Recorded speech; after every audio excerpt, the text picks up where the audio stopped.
नारायण नारायण नारायण कहकर देह त्याग दिया। यम ने यम के दूतों को भेजा। यमदूत आए, यमदूतों ने कहा कि इसको उठाओ ले चलो नरक। वहां से भगवान के पार कर भगवान के पार कर बोले इसको उठाओ और चलो इसको वैकुंठ ले चलो। दोनों में बहस हो गई। यम के दूत कह रहे हैं इसको नरक ले जाना है और पार कर कह रहे हैं इसको वैकुंठ ले जाना है। यम के दूत यमराज जी के पास पहुंचे। यमराज जी से जाकर कहा देखो महाराज, कोई भक्त होता है तो हम लोग उसके पास नहीं जाते, लेकिन ये पापी था इसको नरक जाना है तो वहां विष्णु के पार कर पधारे कि हम इसको वैकुंठ ले जाएंगे।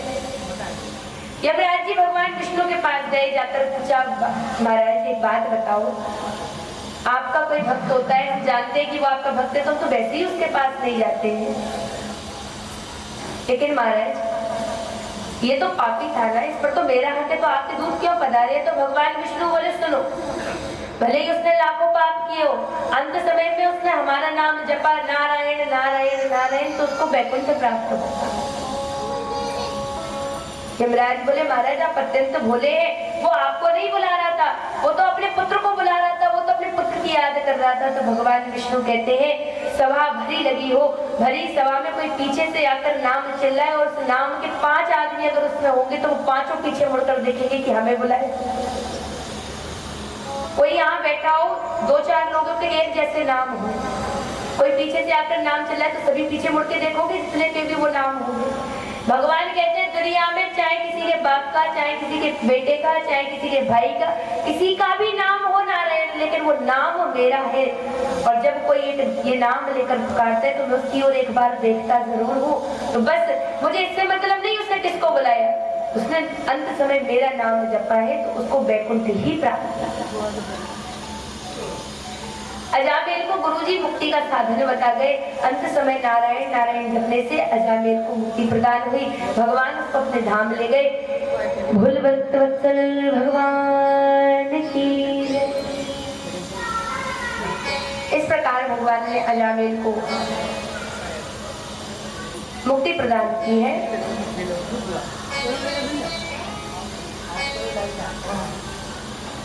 एक बार की बात रहे,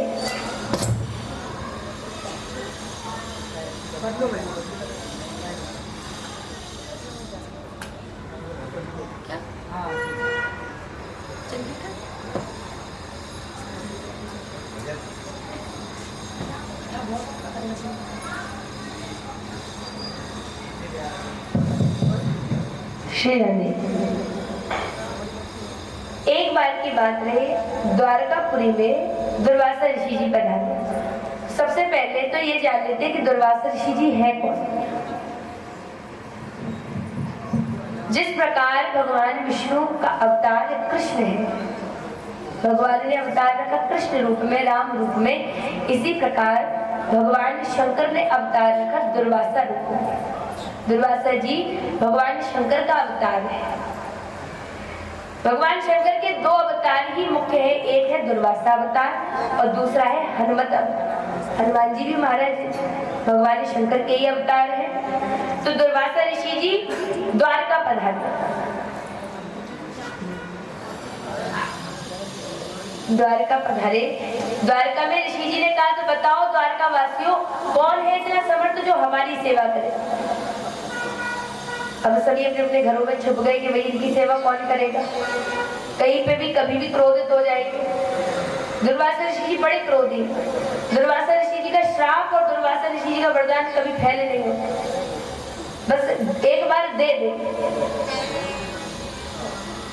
दुर्वासा ऋषि जी ने कहा बताओ द्वारका वासियों, किसमें इतनी हिम्मत जो मेरा स्वागत, मेरा सत्कार कर सके।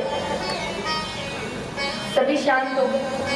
कन्हैया आए। कन्हैया ने कहा कि महाराज अगर आप हमारा सत्कार स्वीकार करें तो आप हमारे महल में चलिए, हमारी 16,108 रानियां आपकी सेवा करें। कन्हैया दुर्वासा ऋषि जी को अपने महल में ले गए। दुर्वासा ऋषि जी का स्वभाव बड़ा कड़क है। किस प्रकार का है कि जब उनको भोजन दोगे तब वो भोजन नहीं करेंगे। उनका स्वभाव बताइए। रानियां जब उनको भोजन लेके जा रही है तो मना कर रही है कि मैं भोजन नहीं करना, और जब सब सो रही है तो मध्य रात्रि में सभी को जगा कर कहते कि जाओ हमारे लिए फलानी चीज बनाना। अब रानियां बड़ी परेशान, न दिन में चैन न रात में चैन, कभी भी दुर्वासा ऋषि जी कुछ भी कहने आ जाते। अब एक दिन की बात रहे, रानी बड़ी थकी हुई थी, रुक्मणी जी भी रात्रि में विश्राम कर रही थी। रात्रि के समय दुर्वासा ऋषि जी जागे, भोजन भी रुक्मणी जी ने कक्ष में रखा हुआ था, वो भोजन नहीं किया। रात्रि में जागकर रुक्मणी जी से बोले, रुक्मणी जाओ मेरे लिए खीर बना लो। रुक्मणी जी ने समय देखा कि मध्य रात्रि है, इतनी रात में कौन खीर खाता है, फिर भी बड़ी थकी हुई होने के कारण भी खीर बनाना प्रारंभ किया। खीर बनाई और खीर बना करके दुर्वासा ऋषि जी के पास लेकर आई। दुर्वासा ऋषि जी को वो खीर दी। दुर्वासा ऋषि जी ने एक चम्मच से भी थोड़ी सी खीर को अपने मुंह में रखा और बाकी की पूरी खीर छोड़ दी और कहा, बस रुक्मणी ले जाओ, मुझे बस इतना ही खाना।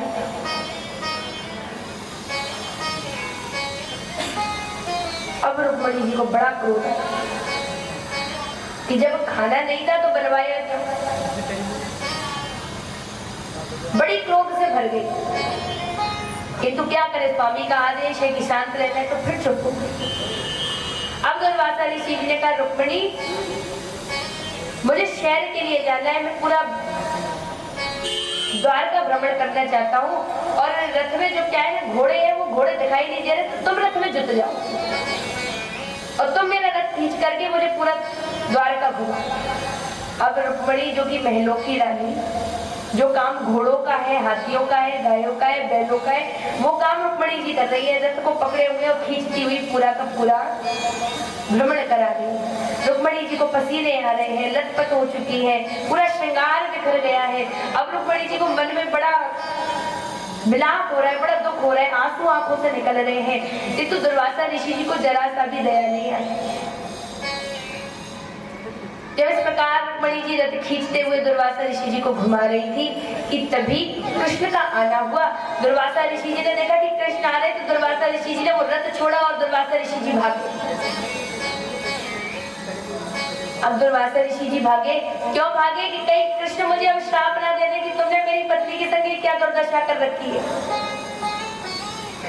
दुर्वासा ऋषि जी भागे तो पीछे कृष्ण भागे। अब कृष्ण भागे तो और ज्यादा भय हो गया कि ये कृष्ण पीछे पीछे भाग कर आ रहे हैं, कहीं पता नहीं क्या करने वाले। कन्हैया भागे और जोर से भागे। कन्हैया ने दुर्वासा ऋषि जी को पकड़ा और कहा, महाराज ठहर जाओ, महाराज क्यों भाग रहे हो। अब दुर्वासा ऋषि जी ने कृष्ण के मुख से सुना कि नहीं, ये क्रोध करके नहीं आए हैं। कृष्ण ने कहा, क्या हुआ कि हमारी रुक्मणी जी ने सेवा में कोई कमी की है? अगर माने कमी हो तो आप हमसे कहें, हम अपनी भार्या को, अपनी प्रियतमा को समझाएंगे, लेकिन आप इस कदर हम लोगों को छोड़कर ना भागें, हम लोगों की सेवा स्वीकार करें। दुर्वासा ऋषि जी ने कृष्ण का ऐसा वचन सुना, अत्यंत प्रसन्न हो गए। रुक्मणी जी से कहा, जाओ रुक्मणी, जाकर के वो बेला उठा लाओ जिसमें वो खीर रखी हुई। वो झूठी खीर जो दुर्वासा ऋषि जी ने नहीं खाई थी, वो खीर रुक्मणी जी लेकर आई। वो खीर का पात्र भगवान कृष्ण को दिया, का कृष्ण इस खीर को रखो और इसको तुम पूरे अंग से लगा दो। कन्हैया ने वो खीर उठाई, माथे से, हाथों से, पैरों से, सबसे वो खीर लपेट ली।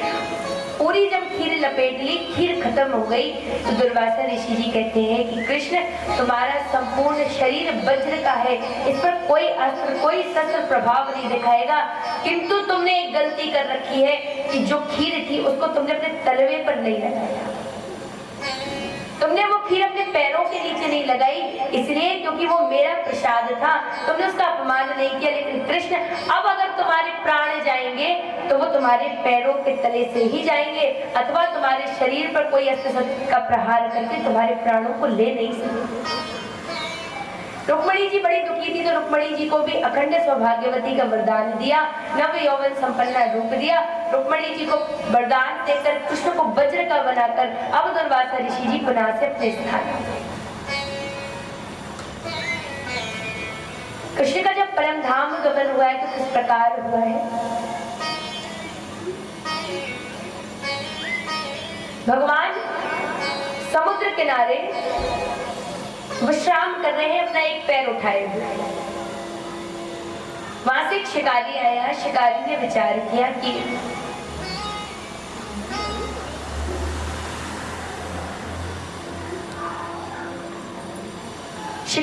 विचार किया कि हो ना हो यहाँ कोई लाल लाल पैरों वाला, जिसके लाल चरण कमल है, कोई हिरण बैठा हुआ है।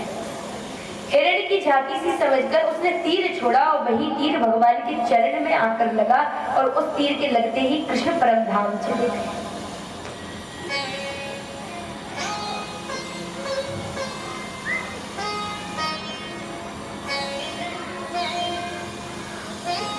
कृष्ण जब परम धाम गए हैं तो कृष्ण के देह का संस्कार करने के लिए अर्जुन आदि पांचों पांडवों ने कृष्ण का देह उठाया। देह उठाकर के उसका अंतिम संस्कार किया। ऐसी कौन सी अग्नि है संसार की जो कृष्ण के देह को जला दे? अब जब देह नहीं जला तो उन पांडवों ने, अर्जुन ने वो देह उठाया और देह को बहा दिया, समुद्र में बहा दिया।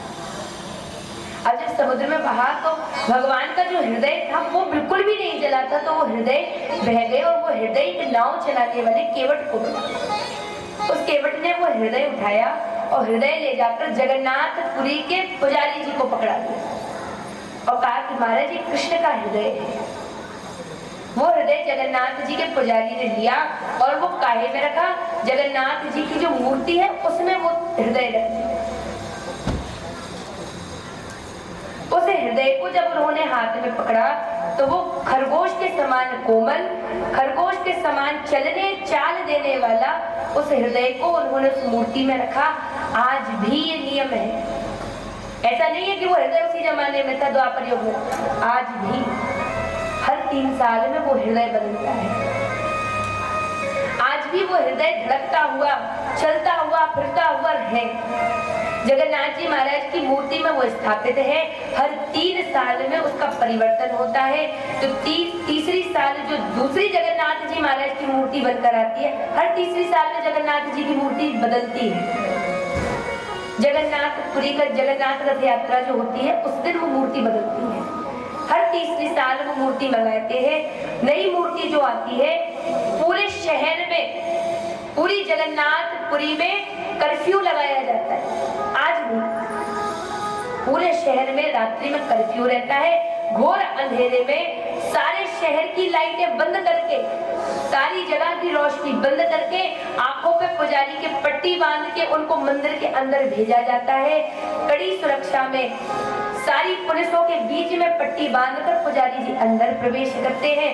मूर्ति से उस हृदय को निकालते हैं और उस हृदय को एक कपड़े से पकड़ करके दूसरी मूर्ति में रख करके पुनः से मूर्ति को स्थापित करते हैं। अनुमान लगाया गया है, पूछा गया है कि बताओ महाराज, वो हृदय जब आप रखते हो तो कैसा लगता है? आपको क्या लगता है आपने किसको पकड़ा रखा है? तो पुजारी कहते हैं कि जब हम उसको पकड़ते हैं तो ऐसा लगता है चलता फिरता खरगोश हमने अपने हाथ में लिया हुआ है। बिना कपड़े की परत के उसको उठाया नहीं जा सकता, क्योंकि ऐसी आन है कि उसको जिसने बिना कपड़े के छुआ, उसको ओरिजिनल तरीके से जिसने भी छुआ, वो संसार में फिर दिखाई नहीं दिया, उसी जगह जल करके भस्म हो गया। आज भी ये नियम है। आज भी भगवान जगन्नाथपुरी में विराजमान है। भगवान का हृदय वही धड़कता है। हिंदुस्तान चारों तरफ से कृष्ण और राम की भक्तिमय नगरी से घिरा हुआ है।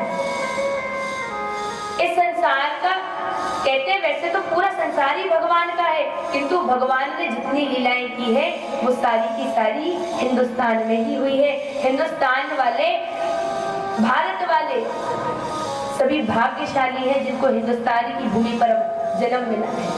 वो भूमि पर, जिस भूमि पर कृष्ण, श्री राम आदि सभी देवता खेल रहे हैं। सारी ज्योतिर्लिंगे भी भारत में है। राम का अयोध्या भारत में है, राम मिथिलापुरी भारत में है, कृष्ण का वृंदावन भारत में है, द्वारका भारत में है। ऐसे कौन सा तीर्थ है जिसे घूमने के लिए विदेश जाना पड़े? हिंदुस्तान की संस्कृति जो है वो यही है कि हमारा पहनावा, हम सनातनी है, सभी को तिलक लगा करके और सुंदर वस्त्र धारण करके रहना चाहिए। क्यों? क्योंकि आजकल जो जो वस्त्र धारण हो रहे हैं वो हमारी भारत का पहनावा ना तो कभी था ना कभी होगा। भागवत आदि सभी पुराण कहते हैं इस संसार में दो चीजें ढकने के लिए बनाई गई हैं, एक माया और दूसरी काया।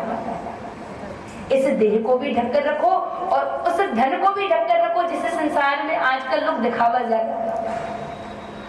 ये दो चीजें ढकने के लिए बताई है। तो यहाँ भगवान ने इस प्रकार से जगन्नाथपुरी जी में अपना स्थान बनाया है। एक बार राजा गोविंद सिंह जी अपने मुसलमान ड्राइवर को लेकर के जगन्नाथपुरी जी पहुंचे। अब स्वाभाविक है, कहते हैं ना कि मुस्लिम हो तो भाई हमारे हिंदू मंदिर में अंदर प्रवेश नहीं कर सकते। तो मुस्लिम जो ड्राइवर था उसने कहा कि तुम बाहर गाड़ी पे खड़े रहना, हम अंदर दर्शन करके आए। लेकिन सारे मुस्लिम एक जैसे भी नहीं होते, हर इंसान हर एक जैसा नहीं होता। कई राक्षस कुल में जन्म करके भी भगवान की भक्ति में लगे हैं, कई देवताओं का जन्म लेकर के भी राक्षस प्रवृत्ति के हो गए। अब उस मुस्लिम से कहा तुम बाहर रहना, हम अंदर जाते। अंदर गए तो भगवान के पट बंद हो गए, भगवान ने दर्शन नहीं दिया। अब राजन बड़े अचंभे में पड़ गए, भगवान ने दर्शन क्यों नहीं दिया। पुजारी जी ने पूछा एक बात बताओ, तुम्हारे संग क्या कोई आया है। राजा ने कहा हाँ आया है, एक पुरुष आया है, मुस्लिम जाति का है, तो उस वजह से हम उसे अंदर लेकर गए। पुजारी जी ने कहा उसको तुम अंदर ले पाए। बाहर गए, बाहर जाकर के उसको लिवा लाए, उसको लिवा कर लाए तो ठाकुर जी ने दर्शन भी दिया। राजा ने पूछा एक बात बताओ, तुम्हें जब हम अंदर लेकर नहीं गए तो भगवान ने दर्शन नहीं दिया, और जब तुम्हें हम अंदर ले गए तो भगवान ने दर्शन दिया, ऐसा क्यों।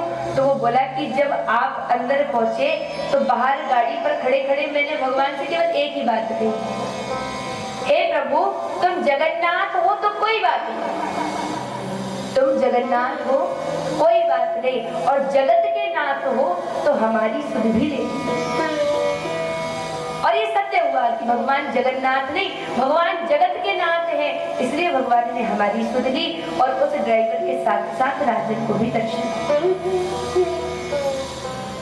जगन्नाथ मंदिर में इतना सुंदर भव्य मंदिर बना हुआ है, किंतु चारों तरफ से दसों दिशाओं में उसकी परछाई नहीं होती।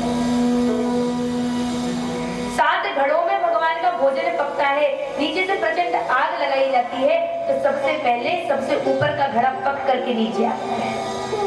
भोजन तैयार होता है तो सबसे पहले सबसे ऊपर वाले घड़े का बनकर तैयार, तब नीचे के बनते हैं। जगन्नाथ जी भगवान की लीला का बखान करना, ये तो हमने आपको बताया था जगन्नाथ जी महाराज का स्वरूप ऐसा क्यों हुआ है। राधा की कथा सुनकर शरीर पिघल गई। जगन्नाथ जी महाराज को मलुकदास जी नामक संत जी रोज अपने पास बुलाते थे, टिक्कड़ बनाते थे, मोटी रोटी बोलते हैं जिसे, वो रोटी बनाते थे और जब रोटी बन जाती थी तो कहते थे आओ लला भोग लगाओ। कन्हैया बाल रूप में जाते थे तो कन्हैया भोग लगाते थे। एक दिन कन्हैया ने कहा कि बाबा बुरा ना मानो तो एक बात कहे। मलुकदास जी ने कहा कहो क्या बात है। बता कि बाबा ये तुम जो टिक्कड़ बनाते हो इनमें जरा सा नमक ही डाल दिया करो। तो बाबा क्रोधित होगा, बोले हाँ सही है, आज नमक डाल दिया करो, कल घी लगा दिया करो, तीसरे दिन सब्जी बना दिया करो, फिर 56 भोग लगा दिया करो। तुम्हें 56 भोग खाने तुम अपने मंदिर में खाओ, हमारे पास तो यही सुबह टिक्कड़ है, खाना है तो बोलो। करेंगे शांति, रोज आते थे प्रतिदिन भोग लगाते। एक दिन की बात रहे, बाबा के पास वो टिक्कड़ खाने के लिए आए और वहाँ पुजारी जी ने पर्दा खोलने का समय हुआ तो पर्दा जैसे ही खोलने के लिए पुजारी जी ने मंदिर में प्रवेश किया, कन्हैया को पता लगा कि वहाँ पे पर्दा खुलने वाली है और हम मंदिर में नहीं है। तो कन्हैया आधा खबाए टिक्कड़ लेकर के भागे, और जब टिक्कड़ लेकर के भागे और पर्दा खुली तो पुजारी जी देखते हैं, सभी भक्त दर्शन करते हैं कि आज भगवान के 56 भोग के बीचों बीच भगवान का आधा खबाए टिक्कड़ रखा हुआ है। पता लगाया गया तो पता लगा कि मलुकदास जी नामक संत जी के पास रोज कृष्ण भोग लगा के जाते हैं। उस दिन का दिन है और आज का दिन है जब भगवान को प्रसाद लगता है तो टिक्कड़ का प्रसाद अवश्य होता है। बोलो कृष्ण कन्हैया लाल की जय। प्रकार कृष्ण केवल और केवल प्रेम के भूखे हैं, बस प्रेम से खिलाओ। दुनिया ही घमंड बताए ना कि हम भगवान के लिए ऐसा करते हैं, हम भगवान के लिए वैसा करते हैं, हम भगवान को 56 भोग खिलाते हैं। अरे भगवान के पास तो अन्नपूर्णा देवी उनकी सेवा में बैठी है, उन्हें किसी के भोग की, उन्हें किसी के भोजन की आवश्यकता नहीं है। किसी गरीब की यहाँ कोई नेता जाए तो वो सोचने लगता है कि हम तो लायक ही नहीं है कि इनको भोजन कराए, ना तो इनके लिए हमारे पास वैसी थाली है, ना इनके लायक हमारे यहाँ भोजन है, हम इनको क्या भोजन कराए। हमारे यहाँ कोई आ जाए, कोई बड़े आदमी के यहाँ भी कोई बड़ा आदमी आ जाए तो वो भी असमंजस में पड़ जाता है। तो जो कंचन की, जो सोने की थालों में यशोदा मैया जैसी खिलाने वाली मैया जिनके पास है, जो 8 बार भोजन करा रही है, उनको क्या हम कुछ खिला सकते हैं? जिनके पास कुबेर बैठे हैं, जिनके खजांची कुबेर हैं, जिनके चरणों में लक्ष्मी पैर दबा रही है, क्या उनको 10-20 रुपए चढ़ा करके हम रिझा सकते हैं? उनको इस संसार में केवल एक ही व्यक्ति और एक ही चीज से रिझाया जा सकता है, वो है केवल निष्कपट प्रेम। इसलिए श्रीमद् भागवत कथा में सारे संतों ने प्रेम को ही दुर्लभ बताया है कि संसार में अगर कोई दुर्लभ है जिसे देवता भी खोजते हैं, वो केवल और केवल प्रेम है।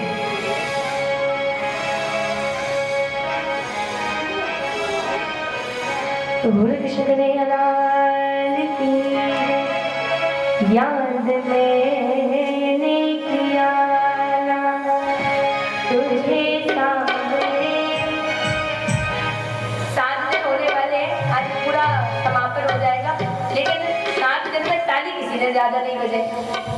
भगवान कहते हैं ताली बजाओ तो उम्र बढ़ती है, अब उम्र बढ़ानी हो तो ताली बजा। ताली बजाने का सबसे बढ़िया तुझे सामने याद मैंने किया, तुझे सामने तुमने एक पल भी मुझको भुलाया नहीं, याद मैंने किया, तुझे सामने याद मैंने किया, तुझे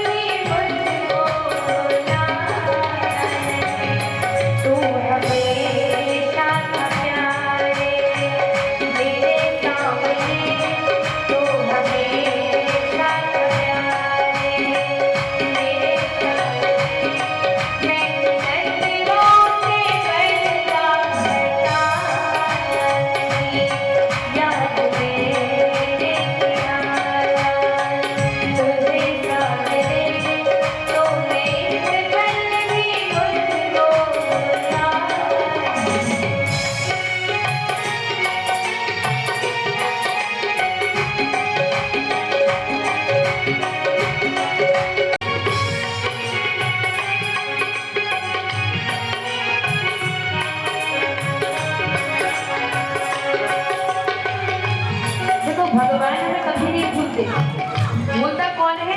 हम भूल जाते हैं कि वो हमारे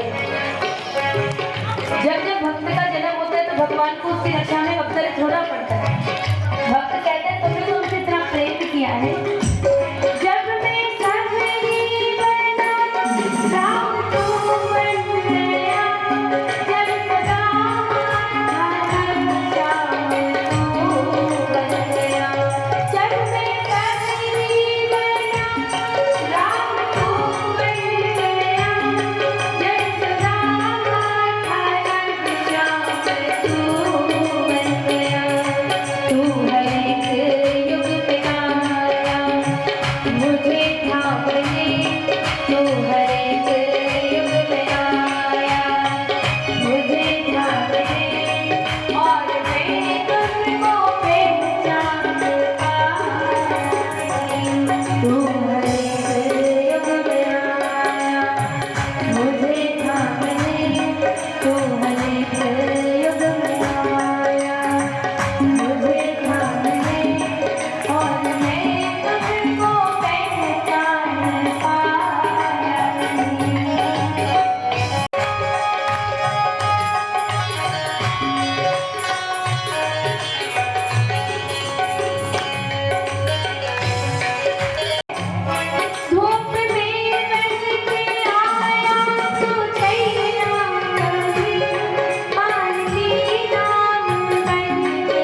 हमने जगन्नाथ जी भगवान का प्रसंग सुना किस प्रकार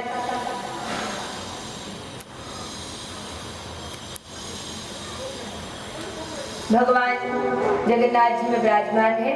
अब भगवान के अन्य भक्तों की कथा की ओर चलते हैं।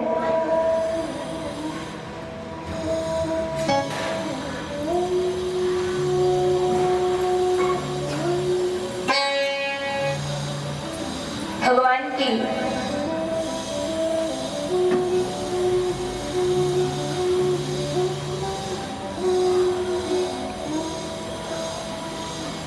एक भक्त हुई है,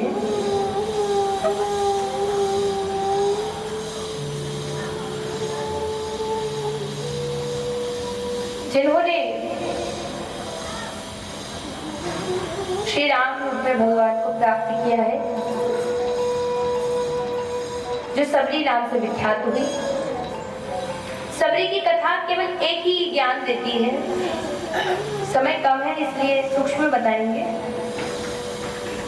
सबरी की कथा से कहते हैं हर एक चीज से कुछ ना कुछ सीखने मिलता है।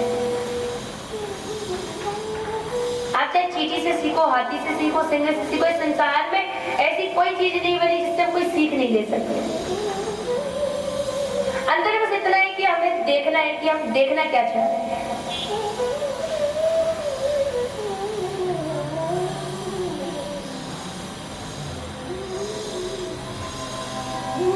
सबरी की कथा से केवल एक ही सीख मिलती है कि जीवन में भले ही कुछ करो या ना करो, लेकिन अपने गुरु के वचनों पर विश्वास रखो।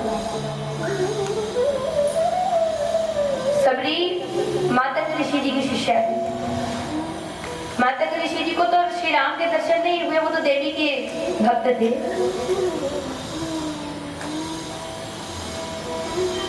लेकिन उन्होंने सबरी को बोला था कि सबरी तुम इसी स्थान पर भगवान का इंतजार करना, एक दिन कृष्ण तुम्हें, एक दिन राम तुम्हें यही दर्शन देने।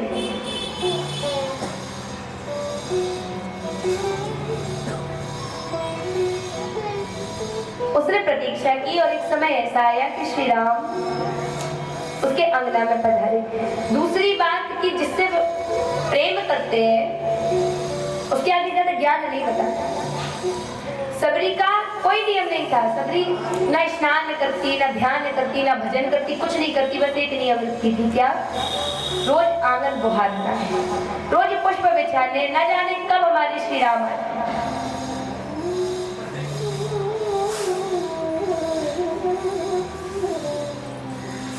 केवल श्री राम की आग में केवल आंगन बुहारना। सब पागल कहते थे शबरी को कि शबरी पागल हो गई, ना तो नहाती है, ना मंजन करती है, ना दातुन करती है, केवल बस ये राम झाड़ने में लग जाती है।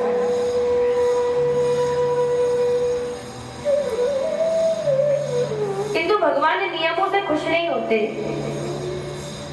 भगवान केवल भक्ति देखते हैं, भगवान केवल प्रेम देखते हैं। और एक वो दिन आया जिस दिन श्री राम लक्ष्मण सहित पधारे हैं।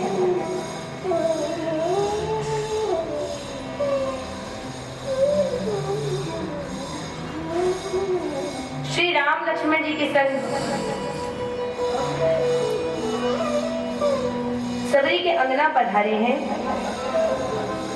और सबरी ने भगवान का आदर सत्कार किया है। नवदा भक्ति जब लिखी गई तो नवदा भक्ति को भगवान श्री राम ने ही उपदेश दिया है। नवदा भक्ति का उपदेश श्री रामचंद्र जी ने सबरी को दिया था। और उस नवदा भक्ति में सूक्ष्म बताएंगे, प्रथम भगति सन तन कर संग। इस संसार में, इस वेदों में, पुराणों में 9 तरीके की भक्ति का बखान किया गया कि भक्ति केवल 9 तरीके की। सर्वप्रथम दिन हमने भक्ति की कथा सुनी थी। भक्ति 9 प्रकार की है। प्रथम भगति सन तन कर संग। पहली भक्ति संतों का संग करो। कोई भक्ति नहीं अपनाते बन रही हो तो संतों का संग करो, ये हमारी पहली भक्ति है। प्रथम भगति संतन कर संगा। दूसरा रतिम कथा प्रसंगा। अगर संतों का संग नहीं कर पा रहे हो तो कथाओं को सुनो। गुरुपद पंकज सेवा। तीसरी भक्ति है, गुरु के चरण कमलों की सेवा करो बगैर अभिमान के, ये तीसरी भक्ति है। चौथी भक्ति में गुणगन करें कपट तज। भगवान कहते हैं मेरी भक्ति बिना कपट के करो, ये तुम्हारी चौथी भक्ति। मंत्र जाप दृढ़ विश्वासा। पंचम भजन सुवेद। कई लोग ऐसे होते हैं जो भजन करते हैं लेकिन उन्हें विश्वास नहीं होता कि ये मंत्र सिद्ध होगा है। विश्वास है तो उल्टा नाम जपा जग जाना और बाल्मीकि वै ब्रह्म समान। विश्वास था, मरा मरा जपा, भगवान ने राम राम माना। और विश्वास नहीं है, आप कितने भी मंत्र जप कर लो, आप कितने भी पुराणे पढ़ लो, भगवान को किसी प्रकार प्रसन्न कर लो, अगर आपको उस पर विश्वास नहीं है तो वो फल नहीं है। छठम शील निरतव कर्म निरत निरंतर सज्जन धर्म। भगवान की छठवीं भक्ति है अपने सज्जनता के मार्ग पर चलो बिना छल के। निर्मल मनिजन सो मोह पावर मोह कपट छल छिद्र लगा। भगवान कहते हैं बस ये कपट, ये छल, ये फरेब, बस इसी से हमें नफरत है। सांतव सममोय मय जग देखा और मोते संत अधिक कर लेगा। भगवान कहते हैं मेरी सातवीं भक्ति वो है कि मैंने जो कहा है वो झूठ हो सकता है लेकिन मेरे भक्ति का वचन जो है वो सत्य है, वो पत्थर की लिखा है। मैं अपने वचन को बदल सकता हूँ। तुमने अपना भाग्य लिखवाया, तुम्हारे भाग्य में लिखा है कि तुम्हें ऐसा होगा और किसी संत ने आकर कह दिया कि ये गलत है, तुम्हारे संग तो ऐसा होगा, तो समझ लो मेरा वाला वचन झूठा हो जाएगा और मेरे भक्त का, मेरे संत का वचन सत्य हो। क्योंकि मोर वचन चाहे पड़ जाए फीका, मुझे अपनी जवान की फिक्र नहीं है कि मेरी जवान फीकी पड़ जाएगी। मोर वचन चाहे पड़ जाए फीका, मेरा वचन फीका पड़ जाए कोई बात नहीं, किंतु संत वचन पत्थर की लिखा। संत ने कुछ कह दिया तो वो पत्थर की लिखा। जथा लाभ संतोष सपने नहीं देखा है परदेशा। भगवान की 8वीं भक्ति है कि जितना है जो है उसमें संतोष रखो, कभी किसी के गुणों को मत देखो।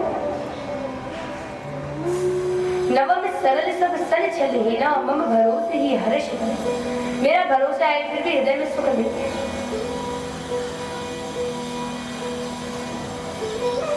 भगवान कहते मोर दास कहाय न रासा। कहते तो मेरा दास हो, कभी कोई कुछ करे तो कहोगे कि हम तो भगवान के दास हैं। मोर दास कहाय न रासा। दास मेरे हो, आशा नर से रखते हो। कहीं उनसे कवन रहे हो विश्वास। फिर बताओ तुम्हें क्या विश्वास है हमारा? तो भगवान ने ये 9 तरीके की भक्ति बताई है सबरी को, और कहा है कि सबरी तुम्हारे अंदर 9 भक्ति विद्यमान है। मनुष्य एक भक्ति नहीं कर पाता, तुमने 9 भक्तियों को धारण करके मुझे प्राप्त किया है।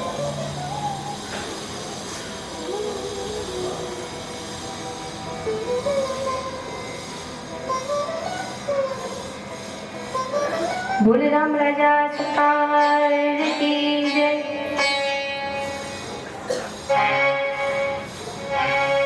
बोले राम राजा सरकार की जय। मेरी झोपड़ी के भाग आज जाग जाएंगे, राम आएंगे। मेरी झोपड़ी के भाग आज जाग जाएंगे, राम आएंगे। मेरी खुशियाँ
प्रकार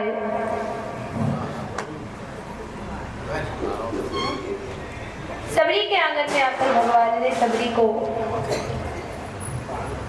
अपने प्रेम से सराबोर किया है, अपने प्रेम को प्रकट किया है। भगवान ने सबरी को दर्शन दिए हैं।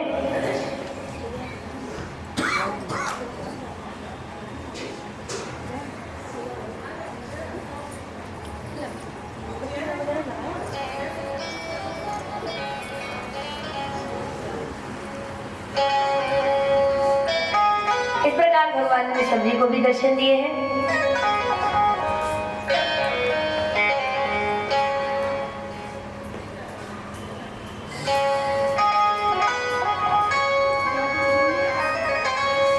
अब हम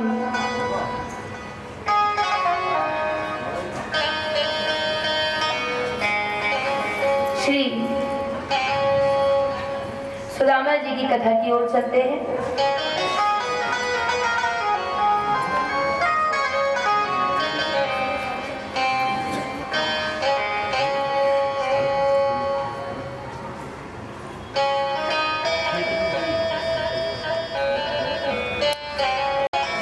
सुदामा जी की कथा की ओर हम चलते हैं।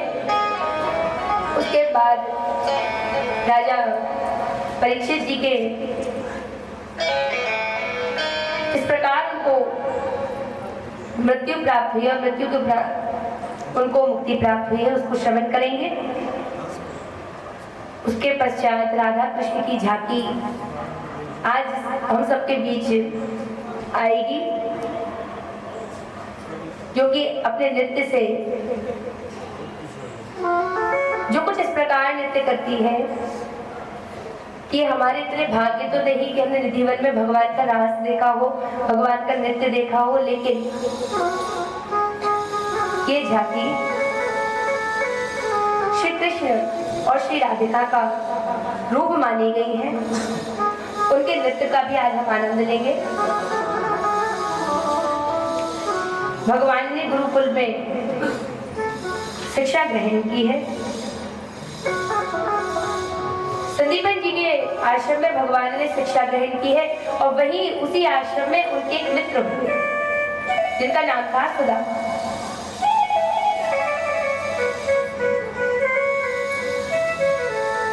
सुदामा और कृष्ण अत्यंत घनिष्ठ मित्र थे। बचपन में सुदामा जी को भूख ज्यादा लगती थी।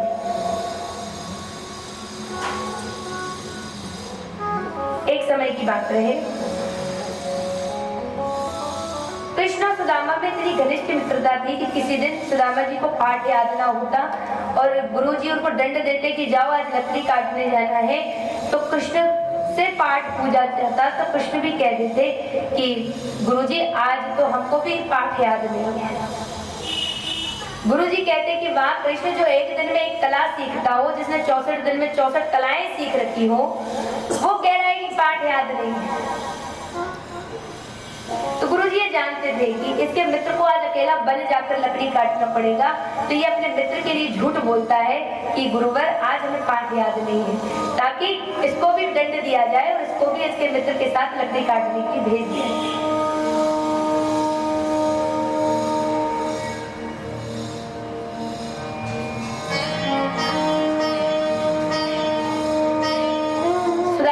पाठ याद ना हुआ, कृष्ण ने भी मना कर दिया, दोनों को लकड़ी काटने के लिए भेजा। रात्रि के समय जब लकड़ी काटने के लिए दोनों मित्र जाने लगे तो गुरु माँ ने थोड़े से चने दे दिए, कहा चने ले जाओ और जब भूख लगे तो तुम लोग खा लो। सुदामा जी ने वो चने की पोटली अपने पास रखी।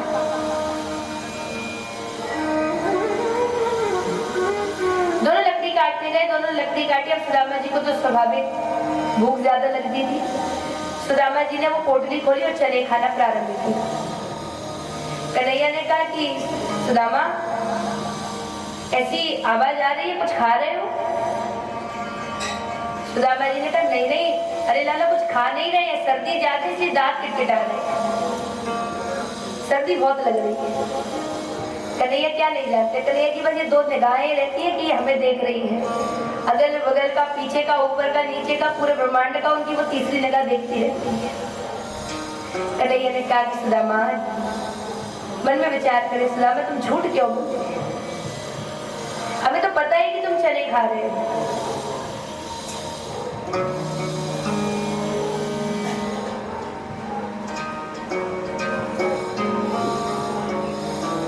यहाँ कृष्ण ने गुरुकुल में अपनी शिक्षा को विराम दिया। कृष्ण बने द्वारका के राजा, द्वारकाधीश, और सुदामा अत्यंत निर्धन ब्राह्मण।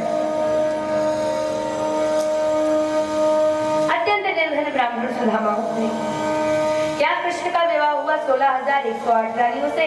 वहां सुदामा जी का तो एक से ही विवाह हुआ, किंतु उस एक का केवल सुशीला का ही भरण पोषण उनके लिए बहुत भारी पड़ा। सुदामा जी की कई संतानें थी, किंतु सुदामा जी के खाने पीने की कोई व्यवस्था नहीं।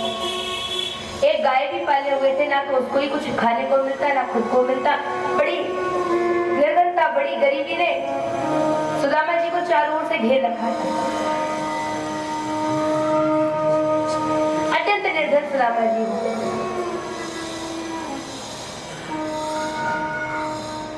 एक बार की बात रहे, सुदामा जी के घर में एक अन्न का दाना भी नहीं था। सारे घड़े, सारे बर्तन, सारे पात्रों को टटोल कर देखा तो बस एक चावल का दाना मिला।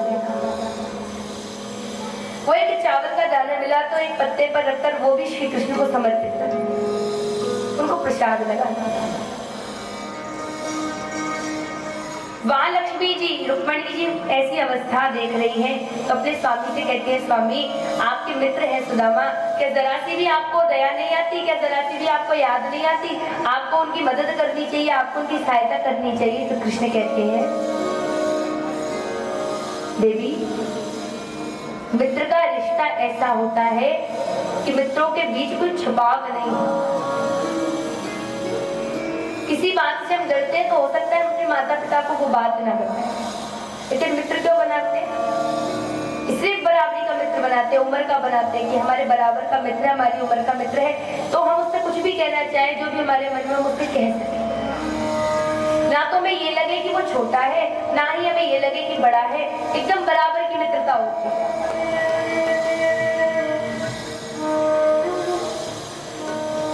मित्रता में उम्र की बराबरी तो ठीक है, लेकिन धन संपत्ति की बराबरी नहीं है। कन्हैया रुक्मणी जी से कह रहे हैं, ये मेरा मित्र है, ये इतनी निर्धनता से गुजर रहा है, ये इतनी गरीबी से गुजर रहा है, लेकिन इसने एक बार भी मेरी ओर कदम नहीं बढ़ाया। एक बार भी इसके मन में नहीं आया कि मेरा जो मित्र था द्वारकाधीश, मुझे उसके पास जाना चाहिए, उससे सहायता मांगनी चाहिए। अरे चलो सहायता ना मांगता, एक बार आता तो, अरे आता तो भी तो खुद सहायता करता, लेकिन ये एक कदम तो बढ़ाए मेरे। इसने तो अपनी तरफ से एक कदम नहीं बढ़ाया। रुक्मणी, ये एक कदम भी अगर हमारी ओर बढ़ा ले तो 4 कदम आगे बढ़ के हम इसे पकड़ लेंगे, लेकिन वो एक कदम बढ़ाए तो। क्या सुदामा जी एक दिन विराजमान है तो अपनी पत्नी सुशीला से बोले, सुशीला जानती हो द्वारकाधीश जो कृष्ण है, जो द्वारका के राजा हैं, वो और हम बड़े ही घनिष्ठ मित्र हैं। हम दोनों ने एक साथ रहकर गुरुकुल में शिक्षा प्राप्त की है। अगर हमें दंड मिलता था तो कृष्ण भी दंड लेते थे। हम लोग गुरुकुल में साथ साथ पढ़े हैं, साथ साथ रहे हैं। हम दोनों मित्रों में बड़ा प्रेम है। संसार की जैसी मित्रता नहीं है हमारी। कृष्ण हमसे बड़ा प्रेम करता है, हम भी कृष्ण से बड़ा प्रेम करते हैं। सुशीला ने कहा, अच्छा द्वारकाधीश कृष्ण आपके मित्र हैं, द्वारका के राजा आपके मित्र हैं, तो स्वामी एक बार तो आपको अपने मित्र के पास जाना चाहिए। आपकी दशा देखकर हो सकता है तो थोड़ी सी मदद कर। सुदामा जी ने कहा, कैसी बात करती हो? हम निर्धन है, अपने लिए है, वो धनवान है, अपने लिए है। ये मित्रता के बीच में मदद और ये लेना देने का काम क्या मतलब? हम अपनी जगह खुश हैं, वो अपनी जगह खुश है। सुशीला बोली, वो तो महाराज जी ठीक है, किंतु अगर आपका मित्र द्वारकाधीश है तो उनके लिए थोड़ी सी मदद करना कौन सी बड़ी बात है? वो तो जगत के दातार है, जगत की सहायता करते तो हमारी भी सहायता करेंगे, और आप तो उनके मित्र हो तो आपकी तो जरूर करेंगे। स्वामी मेरी बात मानो, एक बार आपको वहां जाना चाहिए।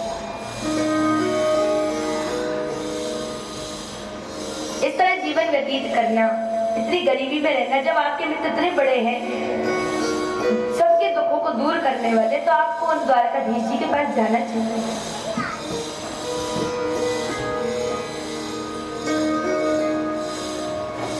सुदामा जी अपनी पत्नी को समझाते हैं और कहते हैं, शिक्षक हो से गिरी जग को दिए ताको कहाँ देते हैं शिक्षा।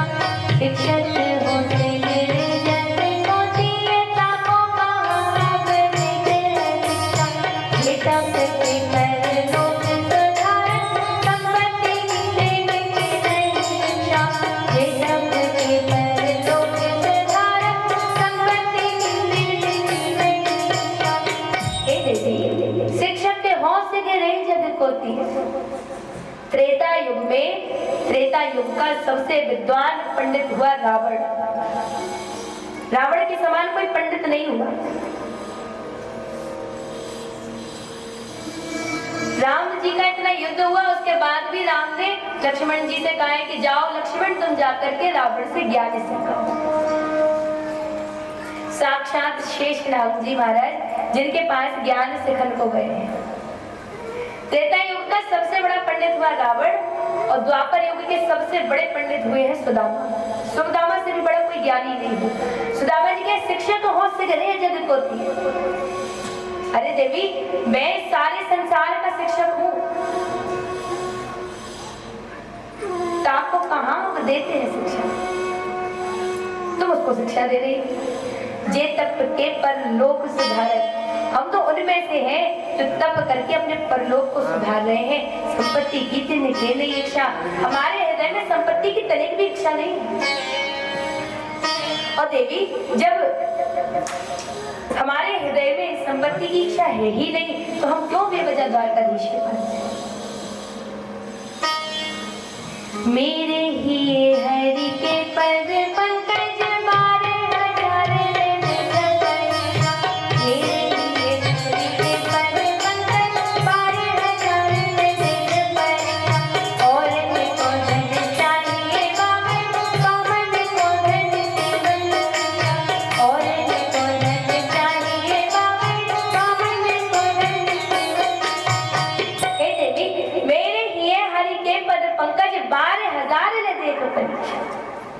मेरे हृदय में केवल और केवल श्री ठाकुर जी के चरण कमल विराजमान है। तुम हजारों बार परीक्षा ही हमारी क्यों ना ले लो, लेकिन यही सत्य है। धन तो औरों को चाहिए, हम तो ब्राह्मण हैं, हमें क्या आवश्यकता, हम तो भिक्षा मांग कर भी खा लेंगे। ब्राह्मण तो हाथी पर भी बैठा है और फिर भी हाथ पसार सकता है कि हम भिक्षा दे दो। ब्राह्मण को तो अधिकार है। तो देवी, हम क्यों बेवजह द्वारकाधीश के पास जाए?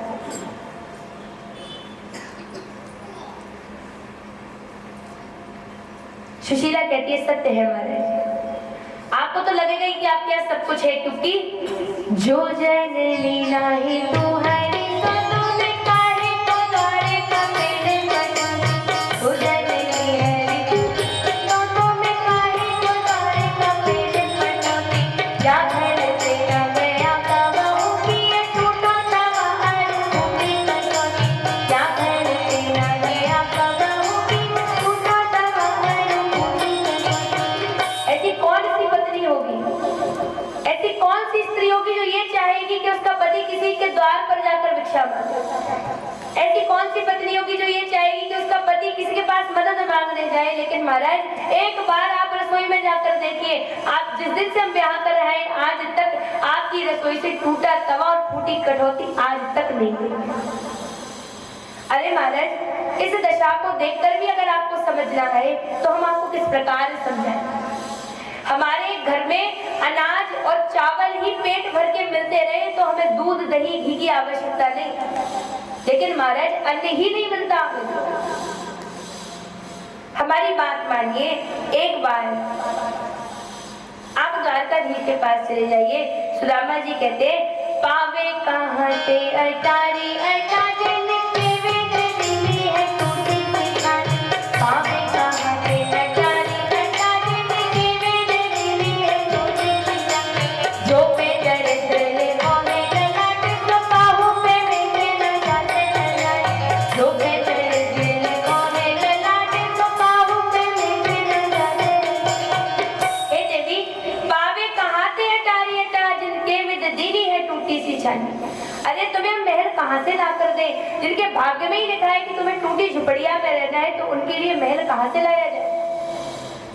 जो पे दरिद्र लिखो है ललाट सो काहू पे मेट न जाते हैं। जब भाग्य में ही दरिद्रता लिखी है तो ऐसा कोई नहीं हुआ जो उसको मेट दे। तो सुशीला कहती है महाराज ये ना कहो, कितना भी दरिद्र कितनी भी परेशानी भाग्य में क्यों ना लिखी हो, वो द्वारकाधीश सबकी दरिद्रता सबकी परेशानी को दूर करता है। तो महाराज मेरी कहा मानो, बस एक बार उनके पास हम आपसे बार बार विनय करते हैं, प्रभु एक बार चले जाओ, एक बार चले जाओ। तो सुशीला से सुदामा जी बोले एक बात, चलो माना कि हम वहां चले जाए। किसी के घर जाओ तो कोई भेंट लेकर जाई जाती है। अरे भगवान को द्वारकाधीश को तो छोड़ो, उनके जो द्वार के सेवक हैं उनके भी घर महलों जैसे तने हुए हैं। हम इस अवस्था में उनके पास जाएंगे, द्वारकाधीश के लिए कोई भेंट नहीं ले जाएंगे तो वो भी क्या सोचेंगे? द्वारे खड़े प्रभु के छरिया तह भूपति जाने न पावत नीर। द्वारे खड़े प्रभु के छरिया तह भूपति न पावत नीर। पाँच सुपारी ते देखो विचार के भेंट को चारे न चारो मेर। पाँच सुपारी ते देखो विचार के भेंट को चारे न चारो मेर। द्वारे खड़े प्रभु के छरिया तह भूपति जान न पावत नीरे। और पाँच सुपारी ते देखो विचार के भेंट को चार न चारो। हे देवी, पाँच सुपारी तो बहुत बड़ी बात है, तुम विचार करके देख लो हमारे यहाँ चार चावल के दाने भी नहीं है कि जो हम बिहारी जी के लिए, जो हम द्वारकाधीश जी के लिए भेंट में दें। ऐसे खाली हाथ जाएंगे तो कैसा लगेगा?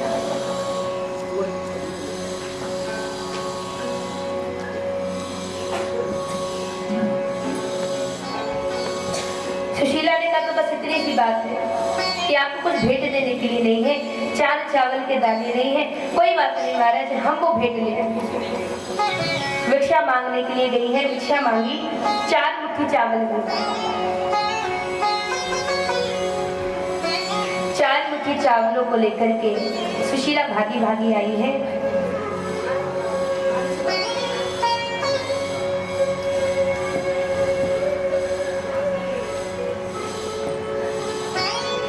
घर में कोई वस्त्र नहीं है जिनमें वो चावलों को बांध सके। अपनी साड़ी जो पहले से ही फटी थी उसको और फाड़ा और उसमें से लेकर के चावलों को बांध दिया। चावल बगल रहे हैं, जैसे तैसे संभाल करके सुदामा जी को पकड़ाया और कहा कि ये ले जाओ, ये भगवान को। सुदामा जी ने वो पोटली ली, अपनी लाठी ली, पैरों में कांटे लगे हुए हैं और सुदामा जी अत्यंत दीन दुर्बल होकर के चले हैं द्वारकाधीश की नगरी जाने के लिए।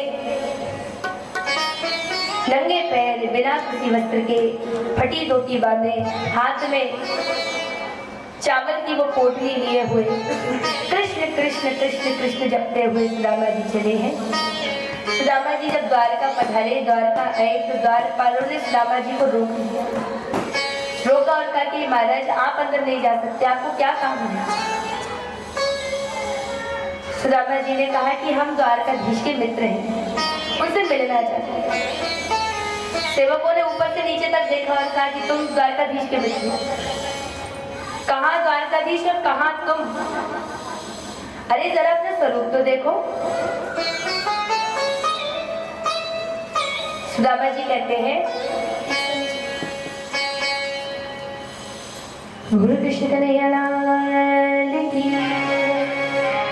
अरे द्वारपालो कन्हैया से कह दो, अरे द्वारपालो कन्हैया से कह दो, हृदय में सदा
के